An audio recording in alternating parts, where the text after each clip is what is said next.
secrétaire général Tollam s'est rendu dans la province de Ha Giang. Il a souligné les potentiels et les orientations clés de cette localité montagneuse et frontalière. Les organisations et experts internationaux sont optimistes quant aux perspectives de croissance de l'économie vietnamienne en 2025 et les années à venir. La province de Hoa Binh est réputée comme le berceau de l'ethnie Muong. Le mont Muong est un patrimoine culturel de cette ethnie qui nécessite des efforts de préservation.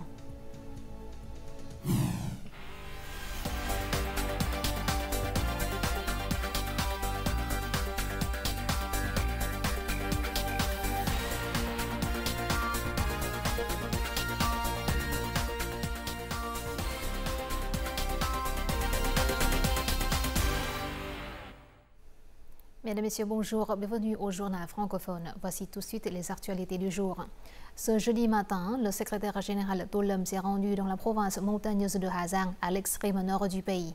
Il a présidé une séance de travail avec le comité provincial du parti sur la mise en œuvre de la résolution du 13e congrès ainsi que sur les orientations clés pour 2025. Selon le secrétaire général, Ha Giang a un grand potentiel dans le tourisme, l'économie frontalière, l'agriculture, le sylviculture et les herbes médicinales de haute qualité.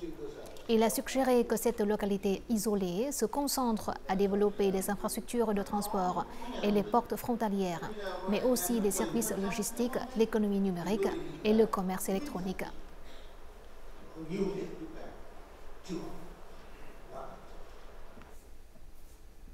Au 9e jour du Nouvel An lunaire, le président Luong Kuong a dirigé ce matin une cérémonie d'offrande d'encens à la cité impériale de Thăng Long à Hanoï. Organisée sous l'égide du Centre de préservation du patrimoine de Thăng Long à Hanoï, cette cérémonie visait à honorer la mémoire des empereurs et dignitaires ayant façonné l'histoire du pays. Dans son allocution, le chef de l'État a dressé un bilan des avancées nationales tout en appelant à consolider l'unité nationale pour bâtir un Vietnam prospère, démocratique, équitable et civilisé. Il s'agissait d'un moment fort des célébrations du Nouvel An lunaire à la cité impériale de Thăng Long, un site historique de la capitale vietnamienne. Ce jeudi après-midi, le Premier ministre Phạm Minh Chính a présidé la 10e réunion bilan du Comité national sur la transformation numérique. Il a demandé que la transformation numérique suive de près la résolution numéro 57 du Politburo et soit étroitement liée à la révolution dans la rationalisation de l'appareil administratif. Le Premier ministre a également souligné la nécessité de perfectionner les institutions, de développer les infrastructures numériques ainsi que d'améliorer la qualité et l'efficacité des services publics en ligne. En particulier, il faut développer d'urgence un projet de transformation numérique pour les entreprises, notamment pour les 5 millions de foyers d'affaires. À cette occasion, le Premier ministre et les délégués ont officiellement lancé le système de coordination des données du secteur de la santé. Le Premier ministre Phạm Minh Chính a signé et publié le 5 février une résolution gouvernementale sur les objectifs de croissance pour les secteurs et les localités. L'objectif est de garantir que l'économie nationale atteigne une croissance de 8% ou plus en 2025, créant ainsi une base solide pour une croissance à 2 chiffres au cours de la période 2026-2030. Le gouvernement demande notamment aux ministères, aux services et aux localités d'élaborer d'urgence le propre scénario de croissance mensuelle et trimestrielle. Cette résolution reflète la détermination du gouvernement d'accélérer le rythme de croissance pour se préparer à la nouvelle ère de développement du pays. La détermination du gouvernement vietnamien à atteindre une croissance à 2 chiffres dans les années à venir est saluée par les organisations et les experts internationaux.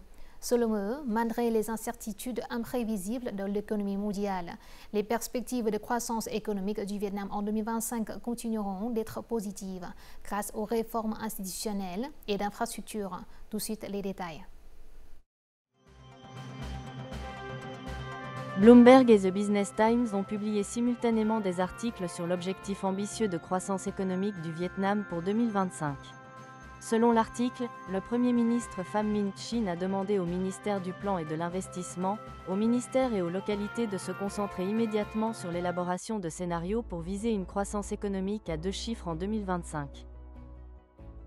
Growing 7% for a Maintenir une croissance de 7% pendant plusieurs années consécutives est une réussite très impressionnante pour n'importe quel pays. Il s'agit d'un taux de croissance élevé et nous sommes optimistes quant aux perspectives de l'économie vietnamienne dans le temps à venir, qui mise sur la consommation intérieure. Les projets stratégiques, tels que le chemin de fer à grande vitesse nord-sud, la ligne de fret de Lao Cai via Hanoï à Haiphong et Quan Ninh, et les 3000 km d'autoroute que le Premier ministre a promis de mettre en œuvre, contribueront certainement à quelques points de pourcentage à la croissance nationale. Je crois donc que l'objectif de croissance de 8% est tout à fait possible. Une croissance de 8% ou plus en 2025 constituera le prélude à des taux de croissance plus élevés dans les années suivantes. Toutefois, les experts affirment que, pour atteindre cet objectif audacieux, tous les ministères, secteurs et localités doivent être plus déterminés, voire 2 fois plus déterminés qu'auparavant. Le Vietnam devra se concentrer sur l'investissement public, le développement des infrastructures, l'économie verte et numérique. Il faut aussi se concentrer sur la construction de centres financiers internationaux. Considérant que le Vietnam est un pays avec une croissance économique rapide qui ne s'est jamais arrêtée, le site d'information Wongi s'attend également à ce que le Vietnam atteigne une croissance du PIB de 8% cette année. Car c'est une étape cruciale pour que le Vietnam se prépare à une nouvelle étape de développement. Après les vacances du Tết, les entreprises et les ménages augmentent leurs investissements dans la production et les affaires. Les banques ont stimulé le crédit pour répondre aux besoins en capitaux et visent un objectif de croissance créditaire de 16% cette année. Dans les zones défavorisées, depuis le début de l'année, de nombreux ménages pauvres et quasi-pauvres ont eu accès à des capitaux pour se créer de nouveaux moyens de subsistance. Tout de suite, état de lieu dans la province de Khánh Hòa au centre. Grâce à un prêt de la Banque de politique sociale, M. Luot a pu acheter une paire de vaches. Il devrait autrefois travailler loin de chez lui, mais il peut désormais travailler dans son village. Le prêt de 50 millions de dong n'est pas élevé, mais pour l'ethnie Raklai dans la zone montagneuse de Khánh Vinh, province de Khánh Hòa, cette somme contribue à créer de nouveaux moyens de subsistance. Nous avons reçu un prêt pour acheter des vaches afin de gagner un revenu. Les minorités ethniques de la région montagneuse de Khánh Vinh, bien qu'ayant besoin de capitaux pour faire des affaires, hésitant toujours à emprunter des capitaux. Sans capital d'investissement, il est impossible de changer la production et d'échapper à la pauvreté. C'est aussi la raison pour laquelle les localités de cette zone montagneuse ont organisé, dès le début de l'année, un recensement des besoins de crédit des ménages. Au cours du premier mois de l'année, le montant du capital de crédit politique décaissé a dépassé 1 milliard de dong. En fonction des besoins de prêt des personnes, nous favoriserons le décaissement. La commune de Khánh Trung, où 19% des ménages sont pauvres, a bénéficié de prêts de politique de crédit et de nombreux agriculteurs ont investi dans des jardins de pamplemousse verts. Les résultats sont palpables. Le besoin de prêts pour investir dans la production a augmenté. Ce capital est très précieux. Il contribue à changer la façon de penser et les habitudes de production des habitants. Plus de 100 milliards de dong de capital de crédit politique ont été déboursés en janvier dernier dans la province de Khánh Hòa, dont 2000 ménages ont bénéficié de prêts. Le déblocage opportun des capitaux du crédit dès le début de l'année a favorisé les investissements productifs, créé des moyens de subsistance et créé les conditions permettant aux familles d'éliminer les logements temporaires. 32 agents de services publics en ligne viennent d'être mis en service à Hanoï. Il s'agit de points d'accompagnement et de conseils aux personnes souhaitant effectuer leurs démarches administratives en ligne. Ce modèle constitue un grand pas en avant pour la capitale dans la mise en place d'un gouvernement numérique, la réforme administrative et l'économie des ressources sociales. Voici le bureau de poste central du district de Hoàn Kiếm. En plus de fournir des services de livraison de courrier et de colis, les employés de poste sont également des guides permettant aux clients d'effectuer des procédures de services publics en ligne. Il y a de nombreuses étapes que je ne comprends pas à la maison. En venant ici, les employés me guident en détail de la façon de scanner le VNED, en passant par la fourniture de documents. Au point de ridage, il y a un écran supplémentaire pour que les gens puissent suivre les étapes et le faire eux-mêmes à la maison. Pour ceux qui n'ont pas de smartphone ou ne peuvent pas le faire eux-mêmes, le personnel fournira une assistance sur place. Grâce aux agents de service public comme celui-ci, les démarches peuvent être effectuées rapidement et tout peut être déclaré en ligne. Tous les documents seront livrés à votre domicile par livraison express. Le transfert de certaines tâches administratives publiques aux entreprises devrait également aider Hanoï à réduire d'environ 40% de la charge de travail dans les districts et les départements à l'avenir. De nombreux tracas, problèmes et la corruption seront réduits et les procédures seront plus simples pour les citoyens. Et à long terme, le centre mobilisera aussi d'autres unités informatiques pour accompagner la ville, car elle dispose d'infrastructures informatiques professionnelles. Ainsi, les gens bénéficieront des services publics les plus pratiques. Au deuxième trimestre de cette année, Hanoï comptera environ 500 agents de services publics en ligne. La ville se fixe un objectif de 80% de personnes utilisant les services publics en ligne. Notre journal continue avec les taux de change et l'indice de la bourse du Vietnam.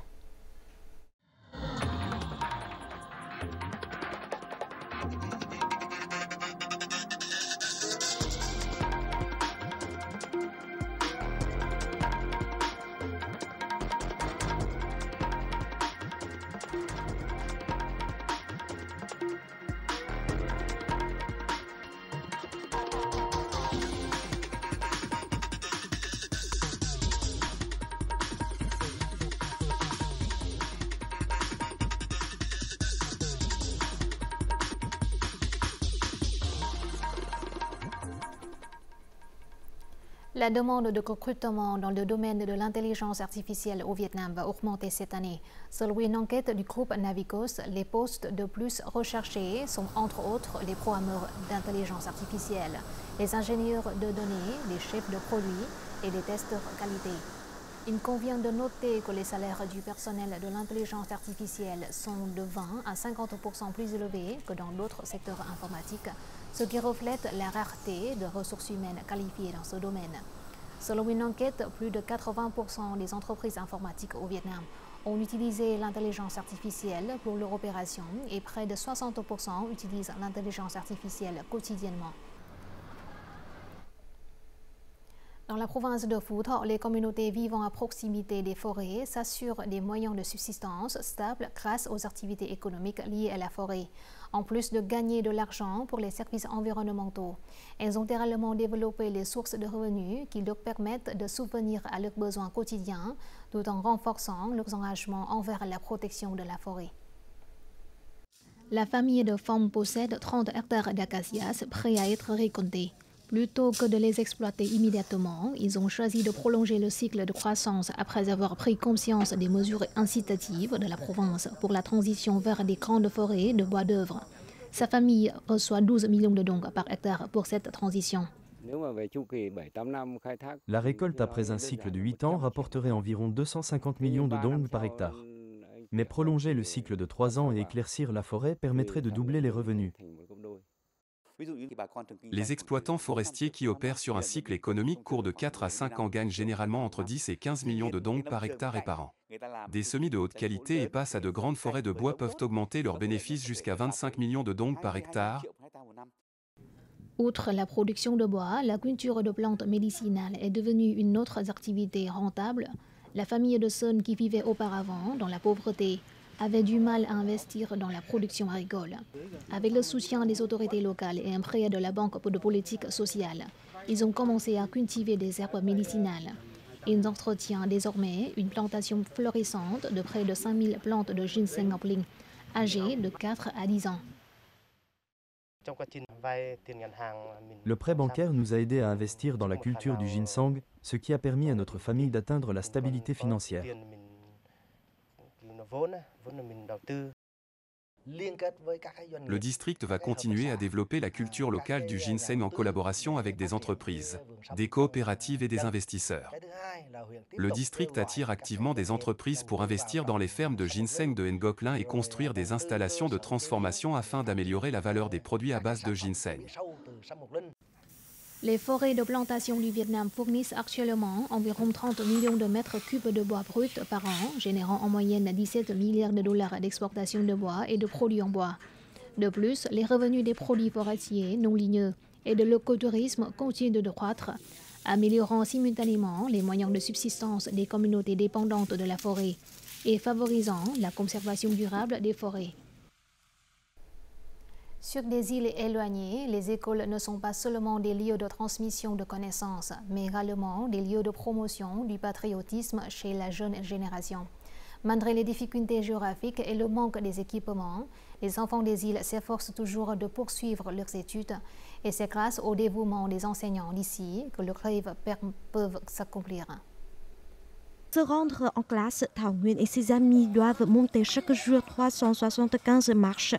L'île de Hòn Chuối où vivent les enfants n'a pas d'école. Mais depuis plus de 20 ans, des générations d'enfants suivent ce cours caritatif. Actuellement, la classe accueille 12 élèves de 6 à 10 ans. Chaque jour, je porte mon petit frère dans les escaliers menant à l'école. Monter ces escaliers est fatigant. Mon rêve est de devenir médecin. La classe de charité sur l'île de Hòn Chuối existe depuis 1995. Les enseignants ici sont des rares de frontières locaux. Le lieutenant-colonel Chen Bing-Phuc est l'un des éducateurs les plus anciens qui enseigne des enfants résidents de l'île. Je travaille avec ces enfants depuis près de 15 ans. Au fil des années, beaucoup de mes étudiants ont obtenu leur diplôme universitaire, se sont mariés et se sont installés. Je veux aider les enfants à avoir un avenir meilleur, j'ai donc décidé de rester ici pour enseigner. Contrairement à Hòn Chuối, l'île de Thu Chu dans la province de Kiên Giang dispose d'une école primaire et secondaire relativement moderne. Bien que le voyage aller-retour vers l'île reste difficile, les enseignants bénévoles du continent sont déterminés à venir éduquer les élèves sur cette île isolée. Bien qu'étant loin du continent, je me sens aimé par les gens d'ici et mes collègues me soutiennent toujours. Les élèves sont merveilleux et se soucient vraiment de leurs enseignants. Nous considérons cet endroit comme notre deuxième maison. De nombreux enseignants ont eu l'occasion de retourner sur le continent, mais eux ont choisi de rester ici pour enseigner aux enfants. Après des décennies de dévouement à l'éducation des enfants insulaires, ces enseignants sont connus comme des bateliers qui transportent le savoir à travers les mers. Aujourd'hui, beaucoup d'entre eux ont choisi de passer toute leur vie à enseigner dans des îles reculées de la patrie.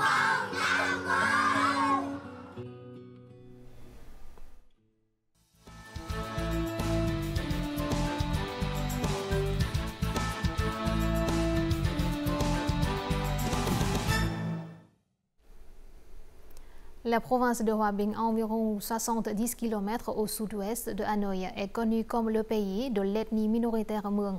Des siècles durant, l'ethnie Muong a créé un trésor culturel riche et original, contribuant à enrichir l'identité culturelle vietnamienne. Mais les changements dans la société moderne ont eu un impact significatif sur la culture de cette minorité. La préservation et la promotion des valeurs culturelles des Muong nécessitent de gros efforts, notamment en ce qui concerne l'héritage des chansons internées appelées Mo Muong.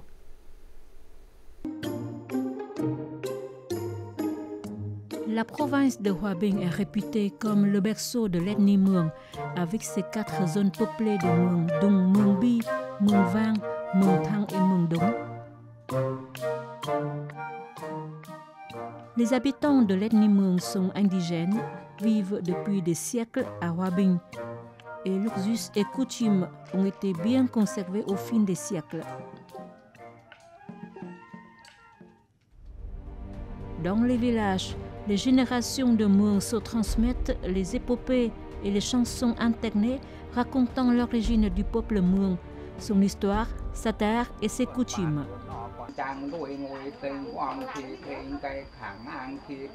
Les chansons sont interprétées lors de rituels familiaux et de rangs de fêtes de village.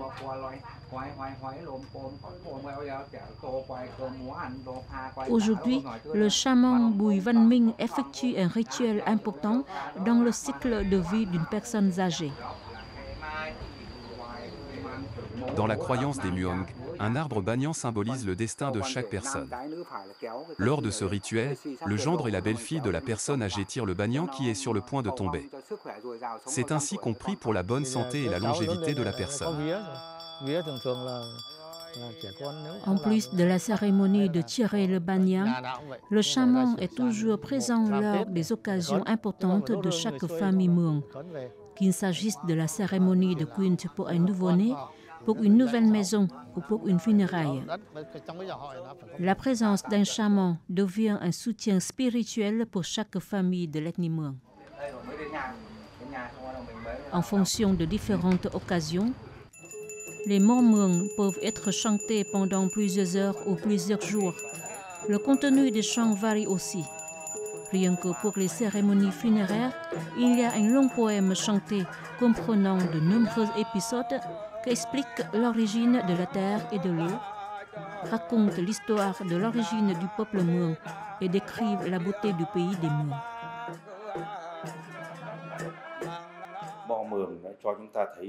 Le mot Muong est un vrai trésor. Rien qu'en termes de volume, c'est un ouvrage très massif d'environ 1500 pages. Mais plus important encore est le contenu qui s'y reflète. Grâce à des chamans, qui jouent le rôle d'artistes populaires, le mot Muong s'enrichit sans cesse au fil des générations, devenant de plus en plus riche et diversifié.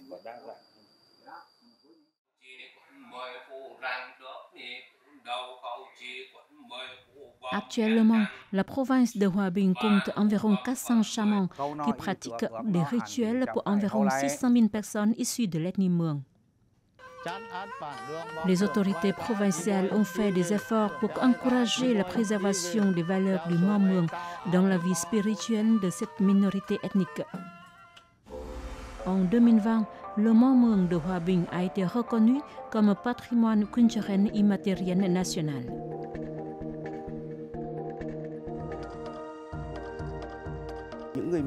Les Muong sont très fiers du fait que leur patrimoine ait été inclus dans la liste des patrimoines culturels immatériels nationaux. Cela les motivera également à promouvoir et préserver leurs valeurs culturelles traditionnelles. Il est aussi important de promouvoir ces patrimoines vis-à-vis des amis et des touristes étrangers, tout en créant des produits touristiques adaptés, afin d'attirer davantage de visiteurs à Hòa Bình.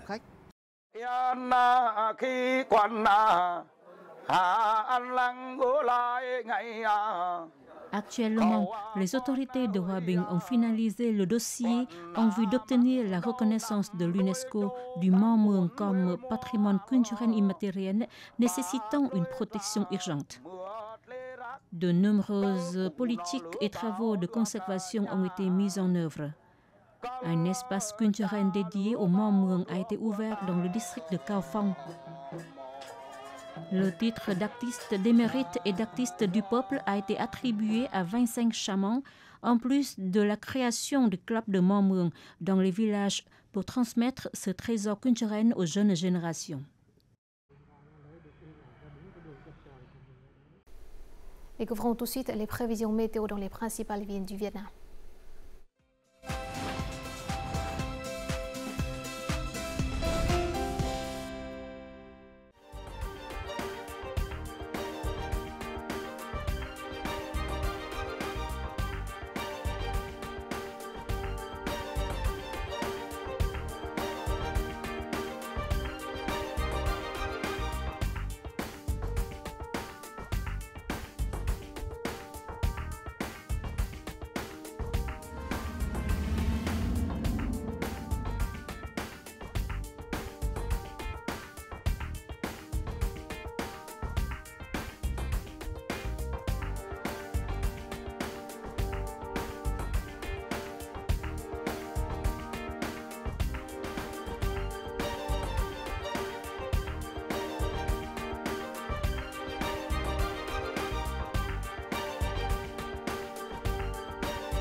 C'est la fin de notre journal francophone. Merci de votre attention. Afin de regarder en ligne les émissions de la chaîne VTV4, veuillez consulter le site web apparu à l'écran.